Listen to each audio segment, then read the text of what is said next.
इस टॉपिक को समझने से पहले आप इस इमेज को देखिए, आप फील करें कि आप टीचर हैं और ये आपकी क्लास है। आपको इन्हें इंग्लिश सिखानी है ताकि ये अच्छी तरीके से सीख सकें। ठीक है, अगर आप फील करके समझेंगे तो आप इस टॉपिक को अच्छे से समझ सकेंगे। ठीक है, ये खाली इंग्लिश के लिए नहीं, बाकी सब्जेक्ट्स के लिए भी ये काम की वीडियो होगी। ठीक है, तो चलिए हम देखते हैं।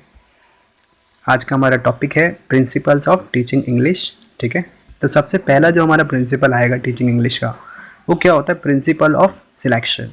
अच्छा, जैसे आपको इससे नाम से ही पता लग रहा है, सिलेक्शन यानी हम सिलेक्ट कर रहे हैं। इसमें जो भी हम कंटेंट हम पढ़ाने वाले हैं बच्चों को, वो हम सिलेक्ट करेंगे इसमें। ठीक है, तो वो हमारे क्या हम देखेंगे उसमें, सबसे पहले जो वो होगा अकॉर्डिंग टू चिल्ड्रन एज, यानी जो भी हम सिलेक्ट कर रहे हैं पढ़ाने के लिए, वो हमारे जो भी बच्चे हैं उनके एज के अकॉर्डिंग होना चाहिए, उनका मेंटल लेवल जो है उसके अकॉर्डिंग होना चाहिए। ऐसा ना हो कि हम पढ़ा रहे हैं तीसरी क्लास को और हमने जो कंटेंट ले लिया वो 10वीं क्लास के बच्चे का ले लिया, तो ये मिसमैच हो जाएगा। यहाँ पे बच्चे को दिक्कत आ सकती है समझने में। ठीक है, तो उसके एज और मेंटल लेवल के अकॉर्डिंग होना चाहिए। फिर हम क्या देखेंगे? Which part of language taught. ठीक है, अब हमें पढ़ाना क्या है? अब हमने कंटेंट चूज़ कर लिया, मान लिया हमने टेंस पढ़ाना है। ठीक है, वो अब हम क्या पढ़ा रहे हैं? यहाँ पे टेंस पढ़ा रहे हैं, ये हमने टॉपिक चुन लिया। हम क्या पढ़ा रहे हैं? टेंस। और फिर क्या रहा है? इन विच ऑर्डर। हमें ऑर्डर भी देखना पड़ेगा, हम जैसे जो टॉपिक पढ़ा रहे हैं वो किस ऑर्डर में पढ़ाएं। जैसे अब टेंस ही पढ़ा रहे हैं तो टेंस में हम क्या पढ़ाएं? पहले हम प्रेजेंट पढ़ाएंगे, ठीक है, फिर हम पास्ट पढ़ाएंगे, फिर उसके बाद जो है फ्यूचर पढ़ाएंगे। तो ये ऑर्डर भी हमें सिलेक्शन के अंदर आ जाएगा, हमें क्या ऑर्डर रखना चाहिए किसी भी चीज़ को पढ़ाने का। ठीक है, ये भी सिलेक्शन के अंदर आएगा। अब जो भी हम कंटेंट पढ़ाने के लिए चूज़ कर रहे हैं उसका हमारा क्राइटेरिया क्या होना चाहिए? हम सबसे पहले उसमें देखेंगे फ्रीक्वेंसी। फ्रीक्वेंसी होती है यानी बारंबारता, यानी कोई चीज़ कितनी बार यूज़ हो रही है। अब जैसे फॉर एग्जांपल हमने लिया है टेंस का उदाहरण, तो टेंस में हम ऐसे टेंस या ऐसी वोकेबलरी हम स्टूडेंट्स को पढ़ाएंगे जो बार बार यूज़ होती हो, उसके डेली लाइफ में यूज़ होती हो, है ना। तो अगर ऐसी चीज़ें हम पढ़ाएंगे यानी फ्रीक्वेंसी उनकी ज़्यादा है, तो बच्चा उसको जल्दी ग्रैब करेगा, जल्दी सीखेगा। ठीक है, तो ये आपको ध्यान रखना है। और लर्न एबिलिटी, यानी ऐसी चीज़ पढ़ाएं जो स्टूडेंट्स सीख सके उसको ईजिली। ठीक है, अगर ऐसी चीज़ ना पढ़ा दे जो स्टूडेंट्स ने कभी देखी नहीं है, वो जल्दी नहीं सीख सकता, तो ऐसी चीज़ नहीं पढ़ानी चाहिए। ऐसी चीज़ पढ़ानी चाहिए जो लर्न एबिलिटी हो, जो स्टूडेंट्स इजीली सीख सकें। ठीक है, तो ये हमारे किसके अंदर आएगा? Principle of selection. अब देखिए हमारा सेकंड प्रिंसिपल आता है प्रिंसिपल ऑफ साउंड प्रायोरिटी। अब जैसे इसमें आपको नाम से पता लग रहा है साउंड प्रायोरिटी, यानी इसमें हमें साउंड को प्रायोरिटी देनी है। जैसे हम बच्चे को क्या सिखाते हैं स्टार्टिंग में, ABCD लेटर सिखाते हैं ना। क्यों सिखाते हैं? ताकि बच्चे को इसकी साउंड पता चले, कौन से लेटर की साउंड क्या है। ये बहुत ही ज़रूरी होता है किसी भी लैंग्वेज को सीखने के लिए। ठीक है, जब वो इसी तरीके से वो सीख जाता है तो उसको हम ये पढ़ाते हैं सन और सून। ठीक है, इसमें क्या है? एक स्पेलिंग का अंतर और साउंड का भी अंतर है। इसमें सन आ रहा है, उससे सून आ रहा है, तो साउंड का वो डिफ्रेंशिएट करना चाहिए बच्चा जब भी वो लैंग्वेज सीख रहा है। तो साउंड प्रायोरिटी एक इंपॉर्टेंट रोल प्ले करता है किसी भी लैंग्वेज में, तो ये आपको ध्यान रखना है। फिर थर्ड आता है प्रिंसिपल ऑफ ग्रेडेशन। अब ग्रेडेशन जैसे आपको पता लग रहा है ग्रेड आ रहा है, ग्रेड यानी कोई भी चीज़ जो हम पढ़ा रहे हैं उसके डिफ़िकल्टी लेवल जो है हर ग्रेड में ज़्यादा होना चाहिए। जैसे सीढ़ी है, पहली क्लास, दूसरी क्लास, तीसरी क्लास, चौथी क्लास, इसी तरीके से हम चलते रहेगा, पाँचवीं क्लास।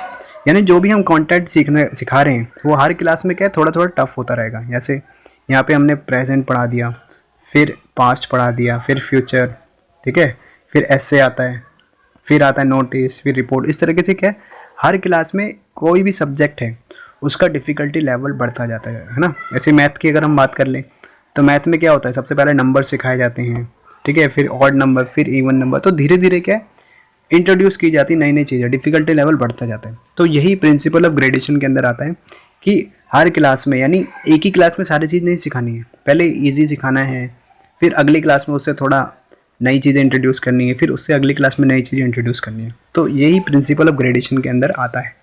तो ये ध्यान रखना पड़ता है किसी भी टीचर को पढ़ाने से पहले कि कौन से ग्रेड में हमें क्या चीज़ें पढ़ानी है।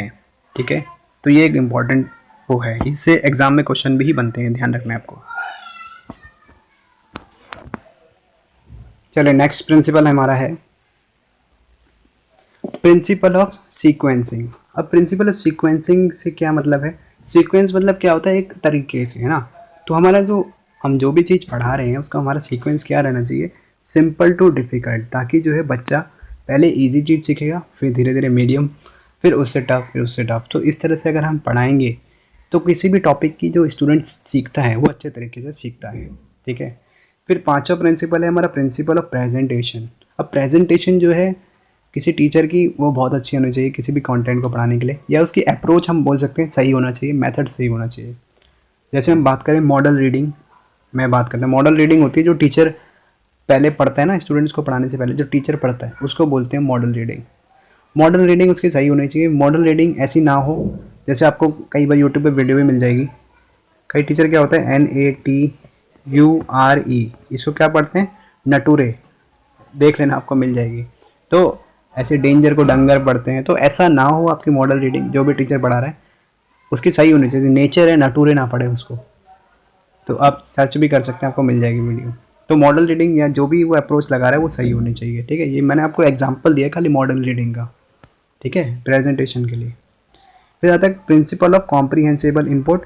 इससे अक्सर एग्जाम में क्वेश्चन भी बनते हैं, तो आपको ध्यान रखना है। इससे क्वेश्चन होता है, एक स्टीफन क्रैशन की थ्योरी होती है सेकंड लैंग्वेज की, उसको नेचुरल अप्रोच भी बोलते हैं, वो आपको मिल जाएगी प्लेलिस्ट में, तो आप देख सकते हैं। उसी में आता है ये कॉम्प्रीहेंसिबल इनपुट, ठीक है।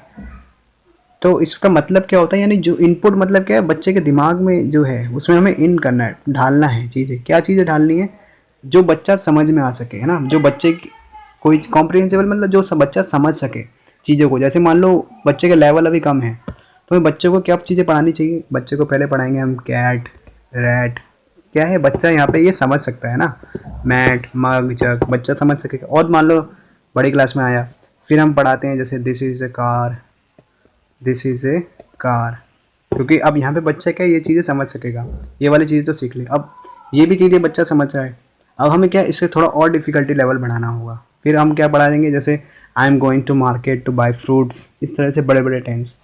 तो इसका मतलब क्या होता है, कॉम्प्रीहेंसिबल, यानी ऐसी चीज़ें पढ़ाएं जो बच्चे को समझ में आ जाए, फिर धीरे धीरे बढ़ाते रहें, इसका मतलब ये होता है। कंप्लीट उसके लिए आप वीडियो देख सकते हैं नेचुरल अप्रोच वाली। फिर आता है हमारा प्रिंसिपल ऑफ पर्पस। अब ये बहुत ही इम्पॉर्टेंट प्रिंसिपल है, इसका जो है टीचर को पता होना चाहिए। जैसे प्रिंसिपल शुड बी, जो है प्रिंसिपल लिखा हुआ, purpose should be clear why I am teaching. कई बार क्या है टीचर को पता ही नहीं होता वो क्यों पढ़ा रहे हैं, उनका एंड गोल क्या है पढ़ाने का, वो स्टूडेंट से क्या एक्सपेक्टेशन रखने हैं पढ़ाने के बाद, तो वही नहीं पता होता। जैसे फॉर एग्जांपल हम ले लें, कोई बिल्डर है वो मकान बनवा रहा है ना, बिल्डिंग बनवा रहा है, उसने काम स्टार्ट करवा दिया, लेकिन उसने नक्शा नहीं बनवाया कि उसको कहाँ पे क्या चीज़ बनानी है, उसको कितने फ्लोर बनवाने हैं। तो उसका क्या होगा, जब भी वो काम करेंगे जो है मिस्त्री विस्त्री, तो उनके काम से वो सेटिस्फाई नहीं होगा ना, क्योंकि उसको पता ही नहीं उसको चाहिए क्या।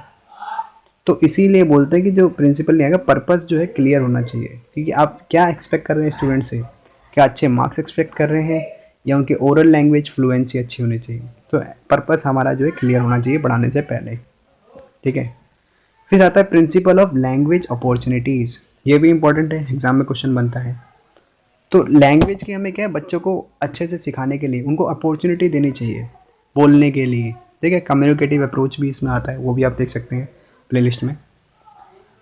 तो अपॉर्चुनिटी हम जितनी देंगे बच्चे को, बच्चे की लैंग्वेज जो उतनी अच्छी सुधरेगी, ठीक है। जब कोई भी सब्जेक्ट हो उनको अपॉर्चुनिटी देनी चाहिए। जैसे उसके लिए हम क्या करा सकते हैं, रोल प्ले करा सकते हैं। रोल प्ले में क्या होगा, बच्चा बोलेगा, डिबेट हो गया, सेल्फ एक्सप्रेशन, यानी कोई टॉपिक दे दिया हमने, उस पर बच्चों के एक्सप्रेशन लिए कि वो क्या सोचते हैं। इनमें क्या होता है, बच्चा लर्निंग बाय डूइंग, यानी करके सीखेगा। जब भी बच्चा करके सीखता है तो उसके जो अंडरस्टैंडिंग होता है, उसका लर्निंग वो काफ़ी अच्छी होती है, बेटर होती है। तो आपको ध्यान रखना है। अब नेक्स्ट प्रिंसिपल पढ़ते हैं, नाइन्थ प्रिंसिपल है हमारा प्रिंसिपल ऑफ नेचुरलनेस। अब नेचुरलनेस का मतलब क्या है, प्राकृतिक।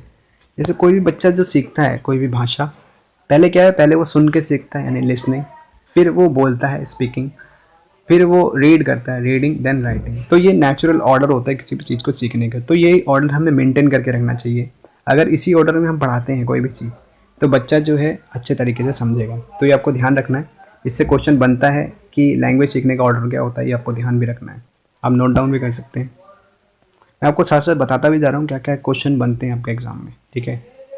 फिर देखिए principle of language practice, language की हमें प्रैक्टिस भी करवानी चाहिए बच्चों को, ठीक है। जैसे पिछली बार हमने पढ़ा ना अभी कि मौके देने चाहिए, ऐसी प्रैक्टिस भी करवानी चाहिए। जैसे टीचर पढ़ाता है ना, स्कूलों में होता है CAT कैट, फिर बच्चे बोलते हैं CAT कैट, टीचर बोलता है RAT रैट, बच्चे बोलते हैं RAT रैट। तो क्या होता है, प्रैक्टिस करवाई जाती है, क्योंकि जो बच्चा इंटेलिजेंट है वो तो पढ़ लेता है, लेकिन कुछ बच्चे क्या होते हैं, थोड़े सहमे से होते हैं, डरे से, वो अगर ग्रुप में पढ़ाते हैं तो वो ग्रुप में बोलते हैं, तो इसलिए प्रैक्टिस जो है उनकी इसी तरीके से होती है। तो वो भी ज़रूरी है कोई लैंग्वेज सिखाने के लिए। फिर आता है principle of linking with life. ये बहुत ही इंपॉर्टेंट है। अक्सर एग्ज़ाम में 1 नंबर का क्वेश्चन तो 100% बनता है हर सीटेट के एग्ज़ाम में। इसमें क्या होता है, रियल लाइफ सिचुएशन से हमें क्रिएट करना पड़ता है, यानी ऐसी चीज़ें पढ़ाएं जो उनके डेली लाइफ से लिंक करें, ऐसी वोकेबलरी हम यूज़ करें जो उसके डेली लाइफ में बार बार यूज़ होती है। तो उसमें क्या है, बच्चा जल्दी सीखता है उस चीज़ को, ये आपको ध्यान रखना है ना। ये अदर सब्जेक्ट में भी ये काम की चीज़ है। फिर आता है बार बार principle of recognizing individual difference, यानी जो है इंडिविजुअल डिफरेंस जो है स्टूडेंट्स के बीच में, उनको हमें ध्यान में रख के जो है टीचिंग करनी चाहिए। अब क्लास में हर लेवल का बच्चा भी होता है, एक बिलो एवरेज है, एक एवरेज है, एक एक्सीलेंट है। तो हर किसी से एक्सपेक्टेशन लेवल जो है अलग होना चाहिए। जैसे ये एक्सीलेंट वाला बच्चा है ना, और ये क्या है, बिलो एवरेज है, तो दोनों से हम एक्सपेक्टेशन लेवल सेम नहीं रख सकते। इससे हम ज़्यादा रखेंगे और इससे हम थोड़ा कम रखेंगे, ठीक है। अब ये नहीं कि इनका एक्सपेक्टेशन सेम कर दिया, इसने तो कर दिया फिर इसको हम डांटे जा रहे हैं बार बार, नहीं, क्योंकि इसके इंटेलिजेंस लेवल नहीं है उतना। तो सबका जो एक्सपेक्टेशन, हमें इंडिविजुअल डिफरेंस को ध्यान में रख के उनको टीचिंग करनी चाहिए, ठीक है। फिर आता है हमारा प्रिंसिपल ऑफ रीइंफोर्समेंट। रीइंफोर्समेंट क्या होता है, यानी किसी से हमने एक्सपेक्ट करा कोई भी चीज़, जब उसने अच्छा कर दिया तो उसको हम क्या है, रीइंफोर्स करते हैं। जैसे शाबाशी दे दी, गुड दे दिया, स्टार दे दिया, एक्सीलेंट, कई बार क्या है पेन दे दी, टॉफ़ी दे दी, तो इससे क्या होता है, बच्चा मोटिवेट होता है, बच्चा भी खुश हो जाता है, चलो कुछ अच्छा करा, है ना। तो क्या है, टीचर ने मोटिवेट करा, कई बार क्लैपिंग बजवा देते हैं। तो ये सारे तरीके रीइंफोर्समेंट के। तो ये पॉजिटिव भी होता है, नेगेटिव तो पॉजिटिव इस तरह से देते हैं, हम क्लैपिंग करवा दी, कोई अच्छी चीज़ करा, तो ये बहुत ज़रूरी होता है किसी टीचिंग में, कोई चीज़ पढ़ाने के लिए, ठीक है। तो ये भी इम्पॉर्टेंट होता है। तो ये हमारे थे प्रिंसिपल ऑफ टीचिंग इंग्लिश, और ये बाकी जो सब्जेक्ट्स है उसमें भी काम आएंगे। तो वीडियो आप कमेंट करके ज़रूर बताएं कि आपका वीडियो कैसा लगा, है ना। अगर वीडियो पसंद आया है तो प्लीज़ चैनल को सब्सक्राइब करें। And thank you and have a nice day.